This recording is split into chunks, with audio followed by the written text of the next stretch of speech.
ಯಾಕಿನ್ನೂ ಮಲಗಿಲ್ವಾ? ತುಂಬ ಲೆಕ್ಕ ಬರೆಯೋದಿತ್ತು ಗಿರಿಜಾ, ಅದಕ್ಕೆ ಲೇಟ್ ಆಯಿತು. ನಾಳೆಗೆಲ್ಲ ತಯಾರಿ ಆಗಿದೆ ತಾನೇ? ದನ್ನಿಂಗ್ ಫೋನ್ ಮಾಡಿದ್ಯಾ? ಹಾಂ ರೀ, ಹೇಳಿದ್ದೀನಿ. ಅವಳು ಬೆಳಗ್ಗೆ ಬೇಗ ಬರ್ತೀನಿ ಅಂದ್ಲು. ಅಳಿಯಂದ್ರು? ಅಳಿ ಹತ್ರ ಗೊತ್ತಿಲ್ಲ ರೀ.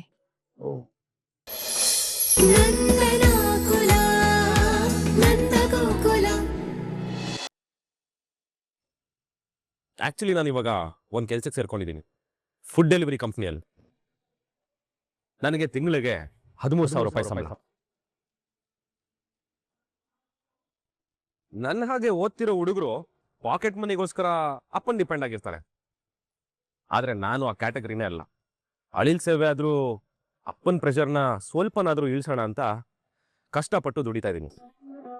ಲೈಫಲ್ಲಿ ಏನೇ ಪ್ರಾಬ್ಲಮ್ ಬಂದರೂ ಈ ವಲ್ಲಭ ಕೆಟ್ಟ ದಾರಿ ಹಿಡಿಯಲ್ಲ, ಒಳ್ಳೆ ದಾರಿಲೇ ನಡ್ಕೊಂಡು ಹೋಗೋದು. ಅಕಸ್ಮಾತ್ ಒಳ್ಳೆ ದಾರಿಲೇನೆ 4 ರೌಂಡ್ ಎಕ್ಸ್ಟ್ರಾ ಸುತ್ತಬೇಕು ಅನ್ನೋ ಪರಿಸ್ಥಿತಿ ಬಂದ್ರೂ ಸುತ್ತುತ್ತಾ ಹೋಗ್ತಾ ಇರ್ತೀನಿ. ನಾನು ಏನೇ ಇದ್ರು ನಮ್ಮ ಅಪ್ಪನ ಮಗ. ಆದ್ರೂ ಓದ್ತಾ ಓದ್ತಾ ಪಾರ್ಟ್ ಟೈಮ್ ಜಾಬಲ್ಲಿ ದುಡಿಯೋ ಜೋಶೇ ಬೇರೆ. ಎಷ್ಟಾಯ್ತು ಅಂದ್ರಿ? ಏಯ್ ಹೋಗ, ಸುಮ್ಮನೆ ನಿನ್ನ ಅಂಗಡಿಗೆ ಬಂದು ನೀನೇ ದುಡ್ಡು ಕೊಡ್ತೀಯಾ? ಸರ್, ನಾನು ಕಸ್ಟಮರ್ನ ಕಸ್ಟಮರ್ ಥರ ನೋಡಿ. ತಗೊಳ್ಳಿ ಸರ್, ನನ್ನ ಸ್ವಂತ ದುಡಿಮೆಯಿಂದ ದುಡ್ದಿರೋ ದುಡ್ಡು ತಗೊಳ್ಳಿ. ಚೇಂಜ್ ವಾಪಸ್ ಕೊಡಿ. ಅಪ್ಪ ತಗೊಳ್ಳಿ customer sir. Thank you sir. Thank you sir. ಬರಲಾ ಸರ್?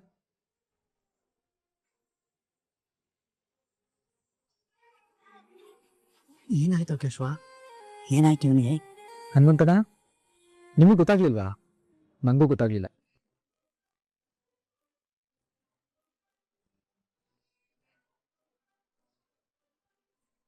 ವಲ್ಲಭ, ಏನನ್ಮಂತಣ್ಣ ಅಲ್ಲೇನ್ ನೋಡ್ತಾ ಇದ್ದೀರಾ? ಅಲ್ಲ ಕಣ, ನೀನು ಕೆಲ್ಸಕ್ಕೆ ಸೇರ್ಕೊಂಡಿದ್ದ ವಿಷಯನ ನೀನೇ ಅಪ್ಪನಿಗೆ ನೇರವಾಗಿ ಹೇಳ್ಬೋದಿತ್ತಲ್ಲ. ಬಿಸ್ಕತ್ ತಗೊಳ್ಳೋ ಥರ ಅಂಗಡಿಗೆ ಬಂದು ನಂದ ಅಲ್ಲೇ ಇದ್ರು ಕೇಶವಿಂಗ್ ಹೇಳಿದೆ. ನನ್ನ ಜೊತೆ ಮಾತಾಡಲ್ವಲ್ಲ ಅವರು, ಇನ್ನೇಗೆ ಹೇಳಿ? ಕೆಲಸ ಸಿಕ್ಕಿದ ವಿಷಯನ ಲಕ್ಷಣವಾಗಿ ಅಪ್ಪ ಅಮ್ಮನ ಆಶೀರ್ವಾದ ತಗೊಂಡು ಹೇಳಿದ್ರೆ ಚಂದ. ನೀನು ನೋಡಿದ್ರೆ ಇದೆಲ್ಲ ಮಾಡಲೇ ಇಲ್ಲ. ನೋಡುವಲ್ಲಬಾ, ಇಷ್ಟೊಂದು ದೌಲತ್ ಒಳ್ಳೇದಲ್ಲ, ಹೇಳ್ತಿದ್ದೀನಿ. ಏನನ್ಮಂತಣ್ಣ ನೀವು? ನಿಮ್ಗೆ ಅರ್ಥನೇ ಆಗಿಲ್ಲ ನೋಡಿ. ಏನು? ನಾನು ಕೆಲಸ ಮಾಡ್ತಿರೋ ವಿಷಯನ ಅಪ್ಪನಿಗೆ ತಿಳ್ಸಕ್ಕೇನೆ ನಾನು ಬಂದಿದ್ದು. ನನ್ನ ಮದುವೆ ಆದಾಗಿಂದ ನನ್ನ ಜೊತೆ ಮಾತೇ ಬಿಟ್ಬಿಟ್ಟಿದ್ದಾರೆ ಅವರು. ಆದ್ರೂ ಅವ್ರ ಮನಸ್ಸಲ್ಲಿ ಇವನ್ ಜೀವನ ಹೆಂಗೋ, ಇವನ್ ನ್ಯಾಯವಾಗಿ ದುಡಿತಾ ಇದ್ದಾನೋ, ಕೆಟ್ಟ ದಾರಿ ಹಿಡಿದ್ಬಿಟ್ರೆ ಅಥವಾ ಹಾಳಾಗ್ಬಿಟ್ರೆ, ಹಂಗಾದ್ರೆ ಹಿಂಗಾದ್ರೆ ಅಂತ ಎಲ್ಲ ಯೋಚನೆ ಮಾಡ್ಕೊಂಡು ತಲೆ ಬಿಸಿ ಮಾಡ್ಕೊಂಡಿರ್ತಾರೆ. ಅದಕ್ಕೆ ಅವ್ರ ತಲೆ ಬಿಸಿ ಕೊಡೋದು ಬೇಡ ಅಂತ ಮರ್ಯಾದೆಯಾಗಿ ನ್ಯಾಯವಾಗಿ ಒಂದು ಕೆಲಸ ಮಾಡ್ಕೊಂಡಿದ್ದೀನಿ. ಒಳ್ಳೆ ಸಂಬಳನೂ ತಗೋತಾ ಇದ್ದೀನಿ ಅನ್ನೋ ವಿಶ್ವಾಸನ ಅವ್ರ ಕಿವಿಗಾಗ್ತೆ. ಇನ್ನಾದ್ರೂ ಅವರು ನೆಮ್ಮದಿಯಾಗಿ ನಿದ್ರೆ ಮಾಡ್ಲಿ ಅಲ್ವಾ? ಎಲ್ಲ ಸರಿ ಕಣೋ, ಆದ್ರೆ ನೀನೇ ಅವನ ಹತ್ರ ಅಪ್ಪ ನಮಗೆ ಕೆಲಸ ಸಿಕ್ಕಿದೆ ಅಂತ ಹೇಳಿದ್ರೆ ಅವ್ನು ತುಂಬಾ ಖುಷಿ ಪಟ್ಟಿರೋವನಿ. ಅವನು ನಿನ್ನ ಹತ್ರ ಮಾತು ಬಿಟ್ಟಿದ್ದಾನೆ ನಿಜ, ಹಾಗಂತ ನೀನು ಅವನ ಹತ್ರ ಮಾತಾಡಲ್ವಾ? ನೀನು ಒಂದ್ ಹೆಜ್ಜೆ ಮುಂದೆ ಇಟ್ಟರೆ ತಾನೆ ನಂದಾನು ಒಂದ್ ಹೆಜ್ಜೆ ನಿನ್ ಕಡೆ ಬರೋದು. ಹನುಮಂತಣ್ಣ, ನಂದು ಮತ್ತೆ ಅಪ್ಪಂದು ಬಾಂಡಿಂಗ್ ಒಂಥರ ಡಿಫ್ರೆಂಟ್. ಈ ಪ್ರಪಂಚದಲ್ಲೇನೆ ಬೇರೆ ಯಾವ ಅಪ್ಪ ಮಗನೂ ನಮ್ ತರ ಇಲ್ಲ. ನಾವೇ ಬೇರೆ, ನಮ್ ಸ್ಟೈಲೇ ಬೇರೆ. ಎಲ್ಲ ಅಪ್ಪ ಮಗನು ಮಾತಾಡಿ ವಿಷಯನ ಅರ್ಥ ಮಾಡ್ಕೊಳ್ತಾರೆ, ಆದ್ರೆ ನಾವು ಮಾತಾಡ್ದೇನೆ ಅರ್ಥ ಮಾಡ್ಕೋತೀವಿ. ಇಲ್ಲಿ ತನಕನೂ ನಡೆದಿದೆ ಹಂಗೆ, ನಿಮ್ಗೆ ಗೊತ್ತಲ್ವಾ? ನಮ್ದೇ ಸತ್ಯ ನಮಗ್ ಗೊತ್ತಿರಲ್ವಾ? ನಾವ್ ಅಪ್ಪನ್ಗೆ ಹಿಂಗ್ ಹೇಳಿದ್ರೇನೆ ಅರ್ಥ ಆಗೋದು. ಏನೋಪ್ಪ, ನಂಗಂತೂ ಏನು ಒಂದು ಗೊತ್ತಾಗ್ತಾ ಇಲ್ಲ. ನಿಮಗ್ ಗೊತ್ತಾಗಿರಲ್ಲ ಹನುಮಂತಣ್ಣ, ಅಪ್ಪಂಗ್ ಗೊತ್ತಾಗಿರುತ್ತೆ. ಸರಿ ಬರ್ಲಾ? ರಾತ್ರಿ ಅಡಿಗೆ ಮಾಡ್ಕೊಳ್ಳೋದು ಕಷ್ಟ ಅಥವಾ ಬೋರ್ ಆದ್ರೆ ನನ್ಗೊಂದ್ ಕಾಲ್ ಹಾಕಿ, ಟಕ್ಕಂತ ಬಂದು ನಿಮ್ಗೆ ಫುಡ್ ಡೆಲಿವರಿ ಕೊಡ್ತೀನಿ. ಇನ್ಮೇಲೆ ಡೋಂಟ್ ವರಿ ಹನುಮಂತಣ್ಣ, ಮೇ ಹುನಾ.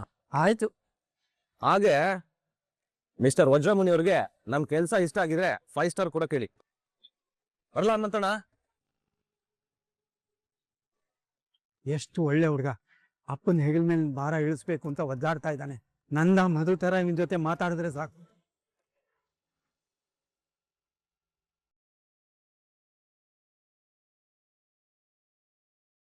ರೀ, ಯಾಕಿನ್ನೂ ಮಲಗಿಲ್ವಾ?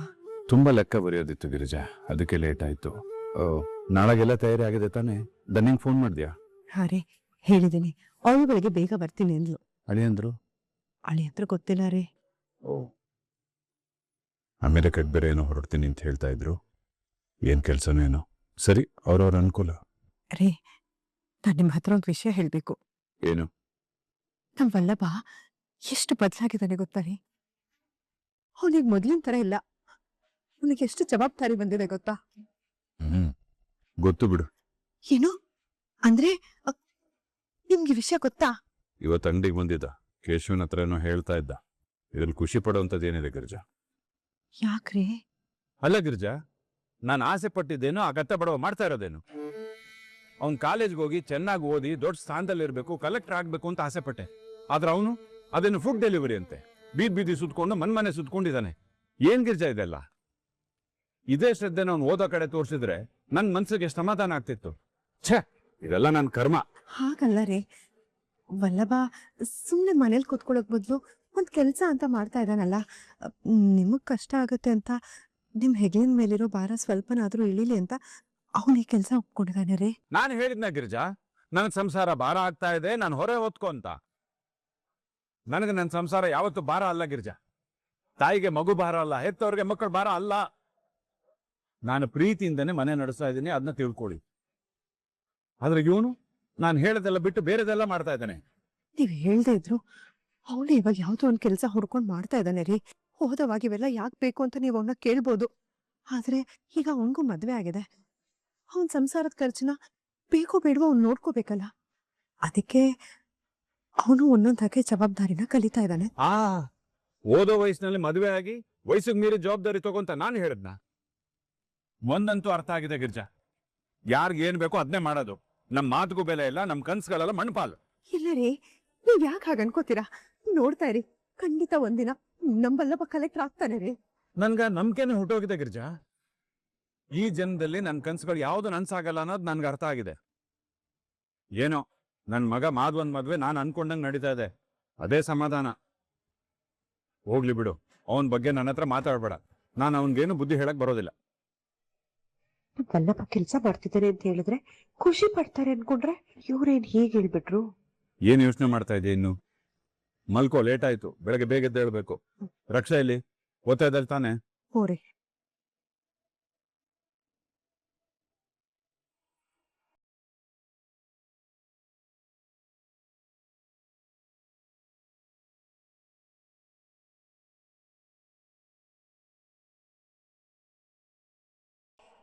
ವಲ್ಲಭ, ಏನೋ ಅದು ಓ ಇವತ್ತು ಈ ಮಂಚ ಕೊಟ್ಬಿಡು ಅಂತನಾ?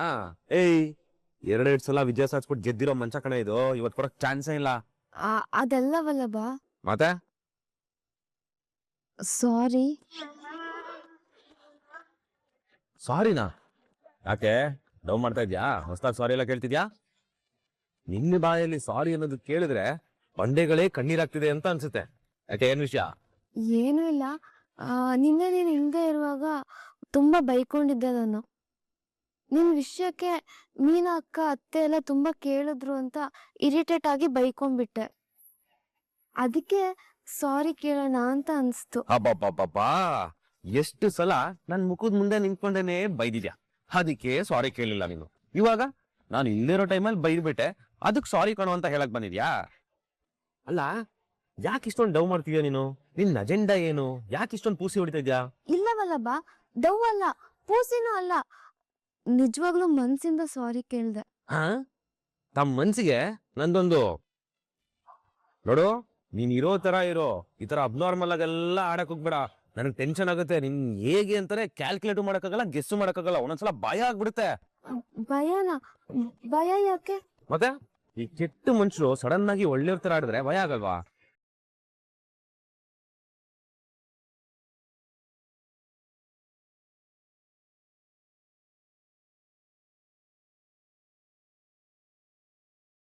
ಹಾ ವಲ್ಲಭ,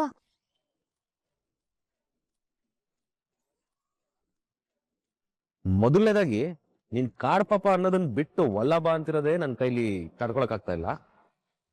ಅದ್ರ ಮೇಲೆ ನೀನ್ ಡವ್ ಬೇರೆ. ಏನ್ ವಿಷಯ? ಏನ್ ನಿನ್ ಸಮಸ್ಯೆ? ಥ್ಯಾಂಕ್ಸ್. ತಗೊಳಪ್ಪ, ಸಾರಿ ಆಯ್ತು. ಇವಾಗ ಥ್ಯಾಂಕ್ಸಾ? ಇದೇನಿಕೆ? ಏನಕ್ಕೂ ಇಲ್ಲ, ಹಾಗೆ ಹೇಳ್ಬೇಕು ಅಂತ ಅನ್ಸ್ತು, ಅದಕ್ಕೆ ಹೇಳ್ದೆ. ಏಯ್ ಕರಿಬೇಕು, ನಿನ್ ಬುದ್ಧಿ ನನಗ್ ಗೊತ್ತಿಲ್ವನೆ? ಈ ತರ ವೆರೈಟಿಯಾಗಿ ನೀನು ಪುಸಿ ಹೊಡೆದ್ರೆ ಈ ಮಂಚ ನಿನಗ್ ಸೇರಲ್ಲ. ಈ ಮಂಚ ಯಾವತ್ತಿದ್ರು ನಂದೇನೆ. ಈ ಸಾರಿ, ಥ್ಯಾಂಕ್ಸು, ಪ್ಲೀಸು ಇದೆಲ್ಲ ಇಟ್ಕೊಳ್ಳೇ ಬೇಡ. ಏನೇ ಆದ್ರೂ ನಾನು ನಿಂಗೆ ಮಂಚ ಕೊಡಲ್ಲ. ಓಕೆ, ದಬಾಕೋ.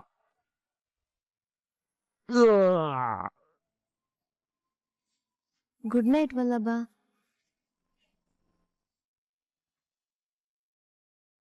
ಹಾಯ್, ಏನ್ ಮಾಡ್ತಿದ್ದೀರಾ? ಹಲೋ ಹಲೋ ಪ್ರಿಯಾ ಅವರೇ, ನಾನು ಮಾತಾಡೋದು ಕೇಳಿಸ್ತಾ ಇದೆಯಾ? ಯಾಕೇನು ಮಾತಾಡ್ತಿಲ್ಲ? ಮತ್ತಿನ್ನೇನು? ನನ್ಗೆ ಯಾಕೆ ಬಹುವಚನದಲ್ಲಿ ಮಾತಾಡಿಸ್ತೀರಾ ನೀವು? ನನಗೆ ಎಷ್ಟು ಹಿಂಸೆ ಆಗತ್ತೆ ಗೊತ್ತಾ? ಅರ್ಥ ಆಗ್ತಿಲ್ಲ, ಏನ್ ಮಾತಾಡ್ತಿದ್ದೀರಾ? ಲಕ್ಷಣವಾಗಿ ಹೋಗು ಬಾ ಅಂತ ಕರಿಬಾರ್ದಾ? ಅದು ನಾಳೆನ ಹಾಕಿ ಕರಿತೀನಿ. ಯಾವ ಟೈಮು ಕೊಡಕ್ಕಾಗಲ್ಲ, ಏನೂ ಇಲ್ಲ. ನೀವ್ ಕರಿಬೇಕು ಅಂದ್ರೆ ಕರಿಬೇಕು ಅಷ್ಟೇ. ಸರಿ, ಹಾಗಿದ್ರೆ ನೀವು ನನ್ನ ಹೋಗು ಬಾ ಅಂತ ಕರೀರಿ, ಆಗ ನಾನು ನಿಮ್ನ ಹೋಗು ಬಾ ಅಂತ ಕರಿತೀನಿ.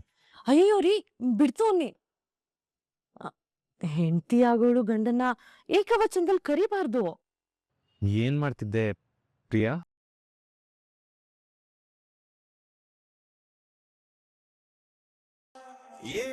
ಏನಿಲ್ಲ, ಮಲ್ಕೋಬೇಕು. ನೀವು? ನಂದು ಈಗಷ್ಟೇ ವರ್ಕ್ ಮುಗೀತು, ನಾನು ಇನ್ನೇನು ಮಲಗಬೇಕು. ನಾಳೆ ನಾವು ಮದುವೆ ವಿಷಯ ಮಾತಾಡೋದಕ್ಕೆ ನಿಮ್ಮ ಮನೆಗೆ ಬರ್ತಿದ್ದೀವಿ. ನಿನಗೆ ಖುಷಿನಾ? ತುಂಬಾ ಅಂದ್ರೆ ತುಂಬಾ ಖುಷಿ ಆಗ್ತಿದೆ. ನಾಳೆ ಯಾವಾಗಾಗುತ್ತೋ ಅಂತ ಕಾಯ್ತಾ ಇದ್ದೀನಿ. ಕಣ್ಣು ಮುಚ್ಕೊಂಡು ಮಲ್ಕೋ, ಬೆಳಗಾಗೆ ಬಿಡುತ್ತೆ.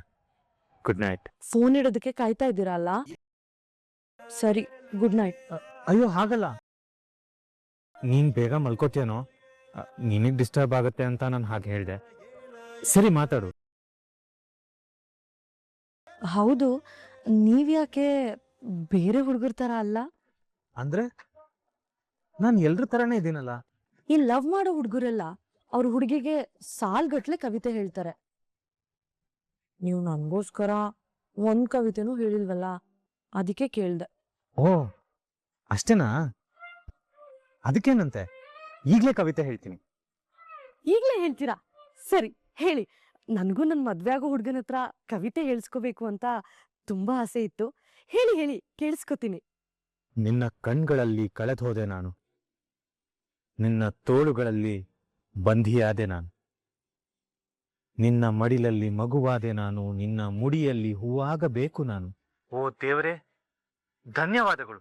ಇವಳ ಪ್ರೀತಿಯ ಪರೀಕ್ಷೆಯಲ್ಲಿ ಪಾಸಾದೆ ನಾನು.